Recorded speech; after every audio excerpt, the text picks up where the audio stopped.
প্রত্যেকটা ইঞ্চি ইঞ্চি মাটি আল্লাহর কাছে সাক্ষী দিবে।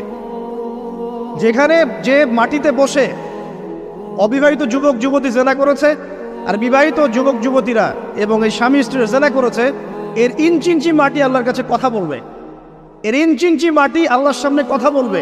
ইয়াউমাইযিন তুহাদ্দিসু আখবারাহা, সেদিন ইয়াউমাইযিন, সেদিন তুহাদ্দিসু আখবারাহা, জমিন তার খবর বলবে আল্লাহর কাছে।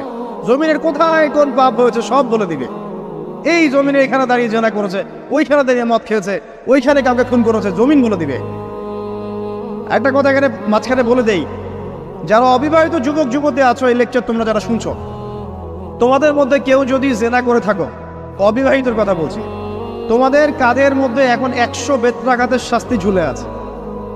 সূরা নূরের 1 থেকে 3 নম্বর আয়াত পড়ে দেখবে, অবিবাহিত যুবক যুবতী যদি জেনা করে তাদের শাস্তি হচ্ছে 100 বেত্রাঘাত, তাও জনসমক্ষে, এবং এক বছরের জন্য নির্বাসন।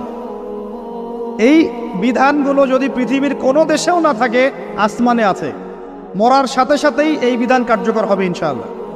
বাঁচার মধ্যে কি একটাই উপায় আছে। এই লেকচার কেন চলে গেছে?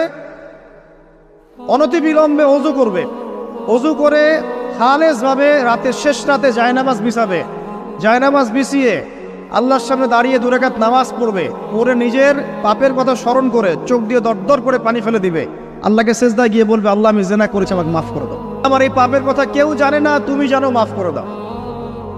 এই মাফ নেওয়ার পরে আবার ওই যার সাথে করেছেন ওর সাথে আবার লিঙ্ক আপ করার চেষ্টা করেন না। আসো আমরা জেনা করেছিলাম, আসো বিয়ে করে নেই, এটা সলিউশন না।